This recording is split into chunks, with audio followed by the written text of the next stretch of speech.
security guard who was shot outside the mansion of the rapper, I should say, Drake in Toronto.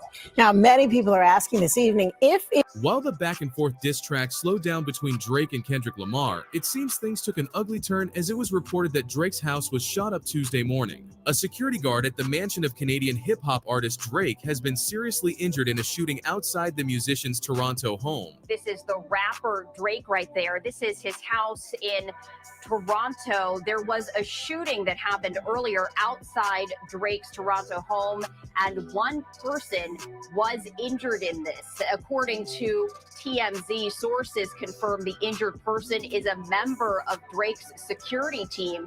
Now, police have yet to say if they believe the shooting is related to the Kendrick Lamar feud.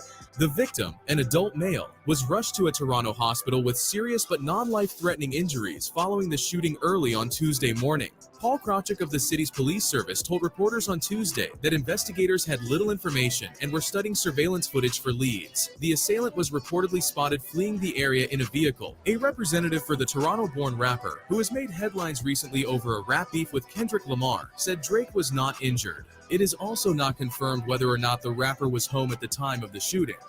I'll now take a few questions. Was Drake home, and is he cooperating with this investigation?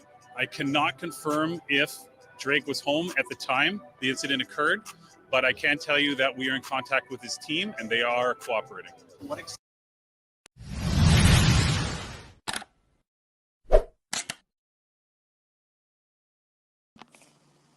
Salute squad and welcome to the Nosy Ninja Network, where we learn how not to be a dummy from some well-paid dummies, guys.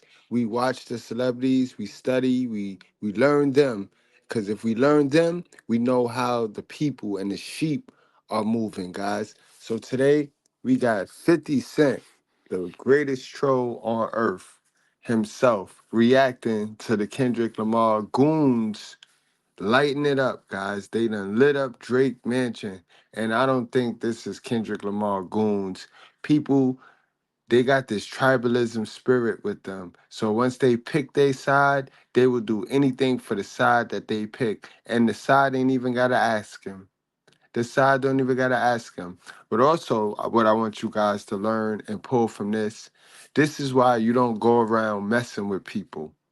This is why you don't go around messing with people, because Drake was messing with people. Drake was being a bully, you see? And when you mess with the boy or the man or the female that don't mess with nobody, a lot of people gonna want to see you lose.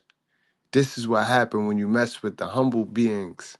Because Kendrick Lamar was being humble. He wasn't dropping every day, every month. He was taking his time, doing what he do.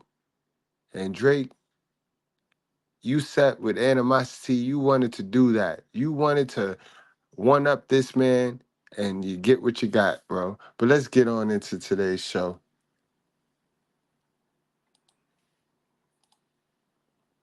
Extent is the rap beef between Drake and Kendrick Lamar part of the investigation? So I am aware of what you're talking about, but it is so early in the investigation that we don't have a motive at this time.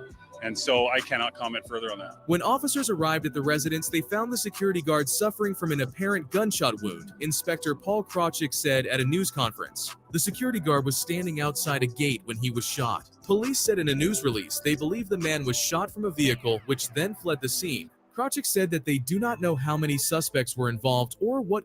So if you're over 40 and haven't achieved freedom of movement... Now, the police not going to know a lot, being that it's so early.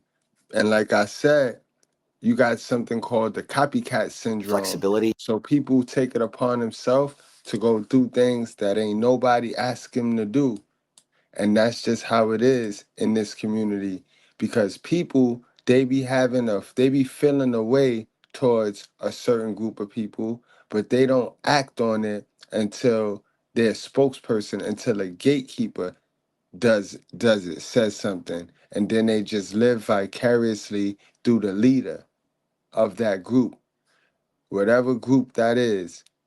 You know what I mean? People associate themselves and they attach themselves to the group depending on the ideology. And that's what you have right there. Like an echo chamber effect.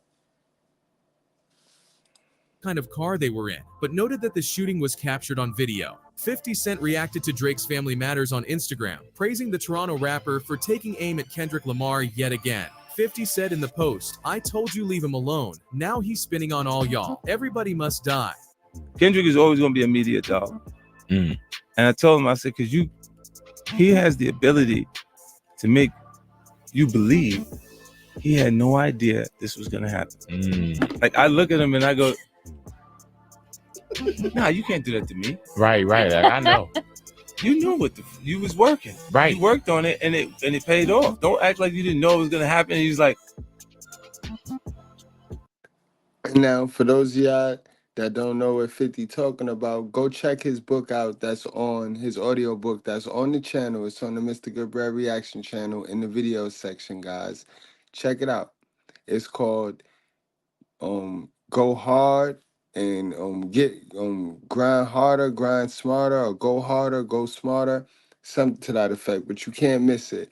It's a part in that book where he talk about exactly what Kendrick Lamar did right here, because Kendrick Lamar, he sold the people with the hurtest stories. He sold them. Once you win them over, once you win the people with the hurt story, because those are the folks that's gonna scream the loudest for their hero, because they're gonna speak vicariously through their hero. Guys, remember, they wanna do so good, but they don't have the information to do good. So they just attach themselves to successful celebrities that appear to be doing good. And Kendrick Lamar, he sell him on that. Drake, he looked too complete. He looked too complete for the streets, for the hood to get behind Drake. You can't relate to Drake. Being that Kendrick is so quiet, humble, he not out there all over the place, you could relate to that. And 50 talked about that in his book.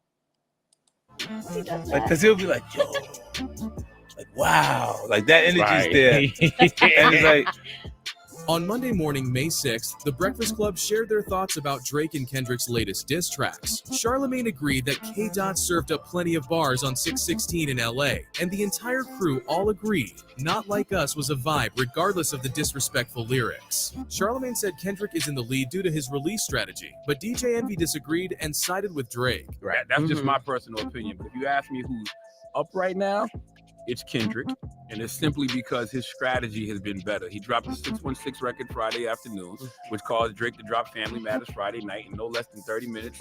Kendrick stepped on that record with his own record about Drake's family, Meet the Grams. Then Kendrick turned around and did what we was waiting on Drake to do, and that's give us a diss bop. Yeah, so I gotta say Kendrick is up right now. I don't agree with you. See, I was.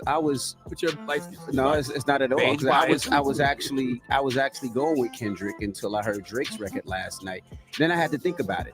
There have been a ton of other reactions from the hip-hop community. Metro Boomin let the world know how he felt about Drake's records by dropping his own diss beat called BBL Drizzy and inviting all artists to spit their own verse over it. I agree with Metro is on Twitter saying, "Hey Drake, you know that I can't say whatever our real problem is because both of us gonna look crazy." Rick Ross, who's been offering plenty of commentary about Drizzy since he dropped Champagne Moments, thinks Drake and his alleged ghostwriters should have put more thought into his latest response, The Heart Part 6. I just want to make this clear. White boy, they said you said if you was f***ing young girls, you promised you would have been arrested. Whoever wrote that for you should have put more thought into that. White boy, it's your writers.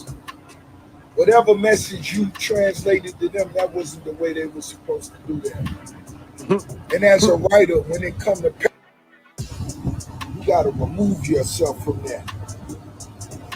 White boy, that wasn't the line right there. Ice Cube even jumped in to put his 2 cents in. He also explained the differences between rap beef today versus rap beef in the 90s. He went on about how he knows how serious this rap beef is and hopes no one ends up getting killed because of it.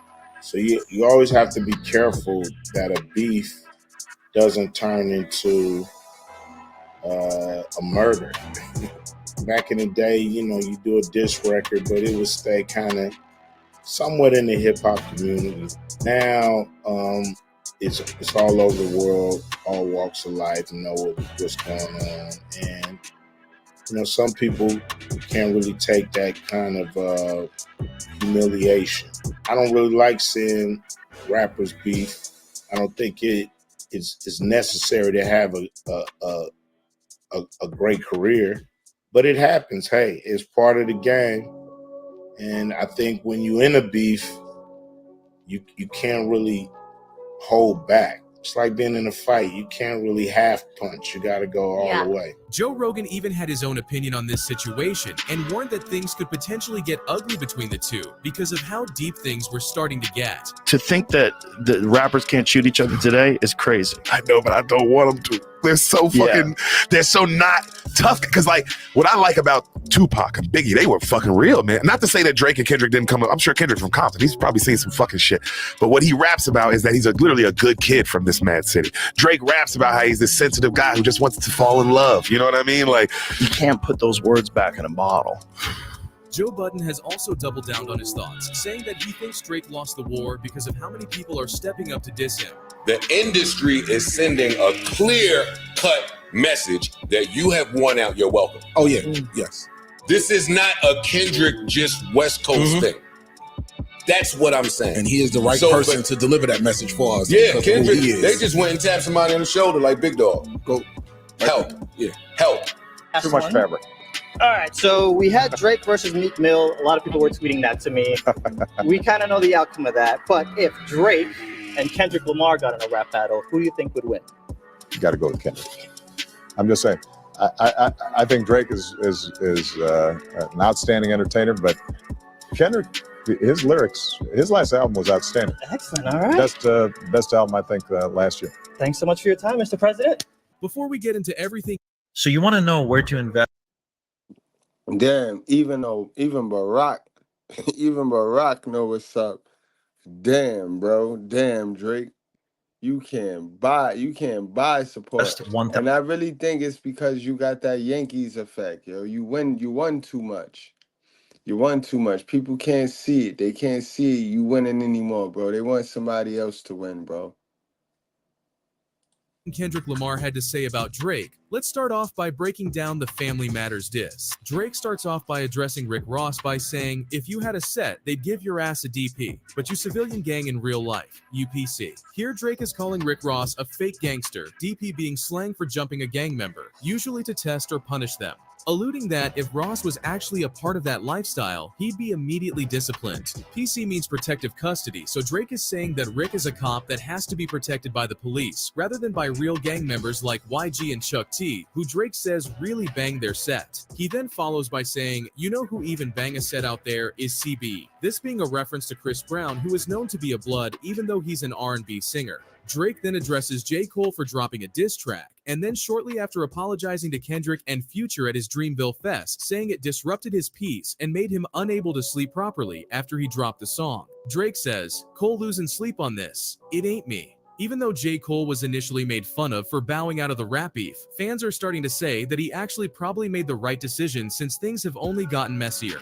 Drake then directly addresses Kendrick's Euphoria bar where he said, I be at New Ho King eating fried rice with a dip sauce and a blammy crody. This is a jab at Drake by making fun of him for getting robbed back in 2009 for a chain Lil Wayne had gifted him and his AP watch. Drake spoke about the robbery in 2010 with GQ, calling it a setup. The robbers allegedly banged on the car window with a gun and opened the door while demanding the chain he got from Lil Wayne.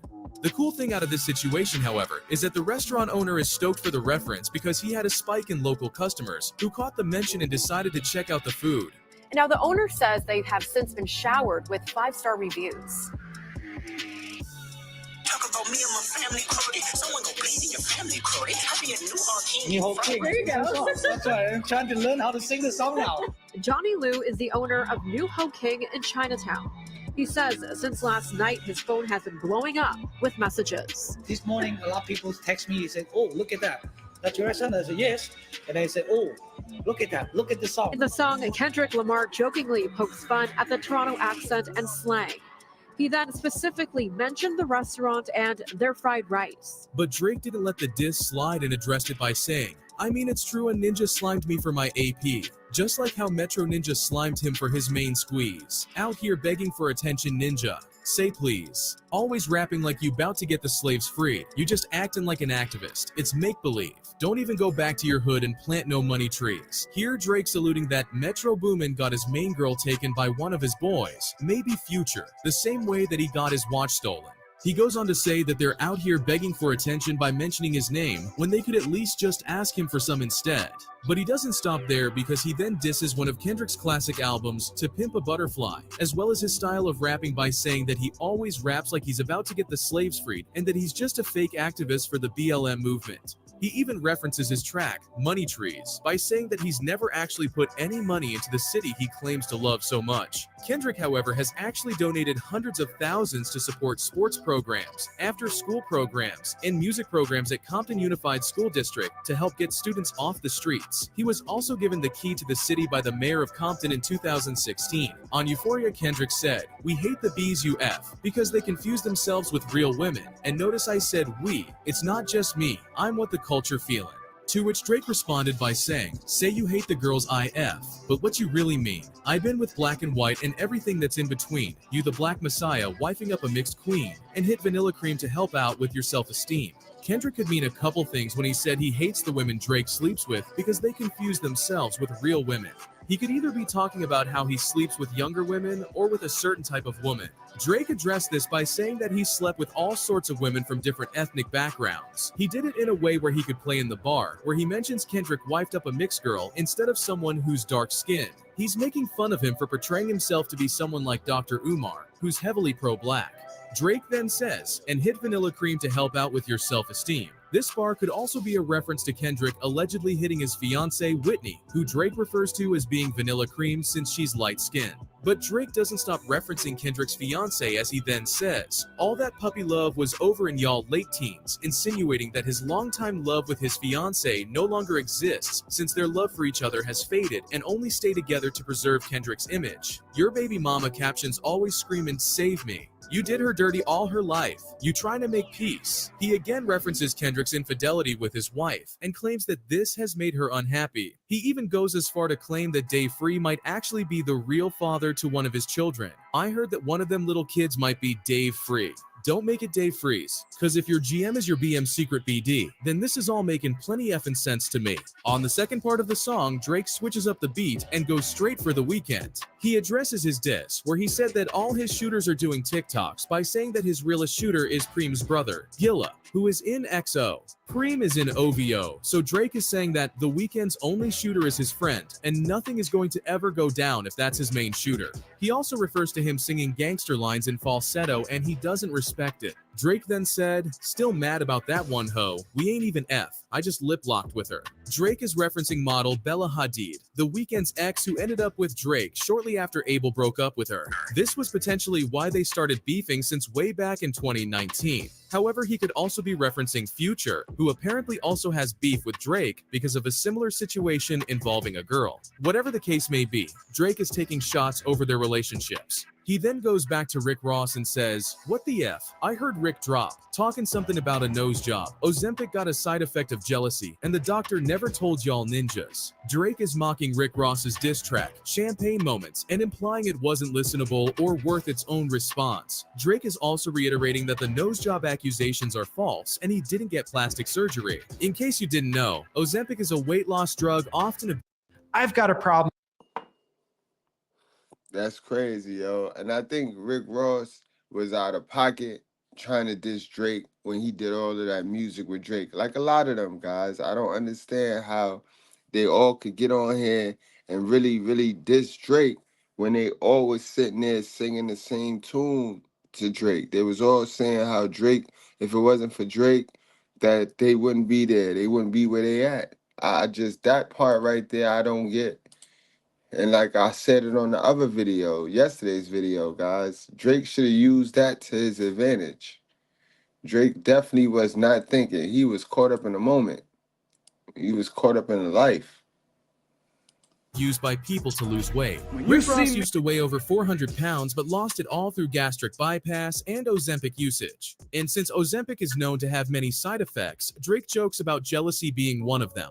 He then brings back the fact that he was a correctional officer in the past and says, put a ninja in the bars, let a ninja rot, kind of like your old job. After dissing The Weeknd a bit more and basically calling him and his team fruit pops, he moves on to take shots at ASAP Rocky. Gassed cause you hit my BM first. Ninja, do the math. Who I was hitting then? Drake acknowledges that what Rocky said about him having intimate relations with Sophie Brousseau, Drake's baby mother, before Drake met her is true. Yet Drake says at that time he was hitting someone else, presumably Rihanna, who is now Rocky's current baby mama. I ain't even know you rapped still, cause they only talking about your fit again. Probably gotta have a kid again before you think of dropping any ish again. Even when you do drop, they gon' say you should have modeled cause it's mid again. Rocky is somewhat infamous for not dropping music anymore, and his current relevancy shifted from music to basically being Rihanna's baby daddy, who is into fashion. Pluto-ish make me sick to my stomach. We ain't never really been through it. Leland Wayne, he a effing lame. So I know he had to be an influence. These ninjas had a plan and they finally found a way to rope you into it. Here Drake is dissing Metro Boomin, whose real name is Leland Wayne, and implying that he had a negative influence on Future's opinion of Drake, leading to the dissension between the longtime collaborators. Drake and Metro Boomin's feud began in December of 2023, after a since-deleted tweet from Metro criticizing Drake and 21 Savage's Her Loss for, in his opinion, undeservingly winning awards over his studio album, Heroes and Villains. Drake responded with a video calling out, among many, the tweeters and deleters, which was presumably aimed at Metro, and the two have continued to exchange jabs since. Kendrick just opened his mouth. Someone go hand him a Grammy right now. In this bar, Drake references how Kendrick Lamar is accepted by mainstream critics and media. Kendrick is somewhat infamous within hip-hop circles as he has received 17 Grammys, the third most for any rapper, whereas Drake has only won 5. Drake and others believe that Kendrick doesn't deserve these awards, and the people in charge of the Grammys hand out the awards anytime Kendrick releases an album or song. Where's your uncle at? Cause I want to talk to the man of the house. This bar could be a reference to Kendrick's track, Anti-Diaries, off his most recent album Mr. Morale and the Big Steppers. In this song, Kendrick tells the story of how his aunt transitioned into becoming his uncle. Drake is mocking Kendrick, saying that his transgender uncle is more masculine than Kendrick. Our sons should go play at the park. 2 light-skinned kids. That ish would be cute, unless you don't want to be seen with anyone that isn't blacker than you. Drake has received criticism from Kendrick for being mixed. However, here Drake is mentioning that both he and Kendrick's son have the same complexion. He's basically calling him a hypocrite for dissing him about his skin color, when his son is the same as him. Why did you move to New York? Is it cause you live in that bachelor life? Proposed in 2015, but don't want to make her your actual wife. I'm guessing this wedding ain't happening, right? Cause we know the girls that you actually like. Kendrick proposed to his longtime partner Whitney Alford in 2015, but they have not yet married despite having 2 kids together. Drake implies that this delay might be due to a lack of fidelity between them, resulting in Lamar moving to New York. And finally, Drake finishes off the song by saying, they hired a crisis management team to clean up the fact that you beat on your queen. The picture you painted ain't what it seemed. You're dead. Well, I'm glad to see the beef is calming down now, guys, and I hope nobody get hurt. You know what I mean? This is already crazy. I'm hoping this is just a publicity stunt. You know what I mean? You know, a Hollywood movie, you know, they fake everything fake. So, you know what I mean? I hope this is one of those events to go on with the distraction. And guys, this was a hell of a distraction, right? I know Puffy Diddy is loving this right here, right? Anybody seen Diddy?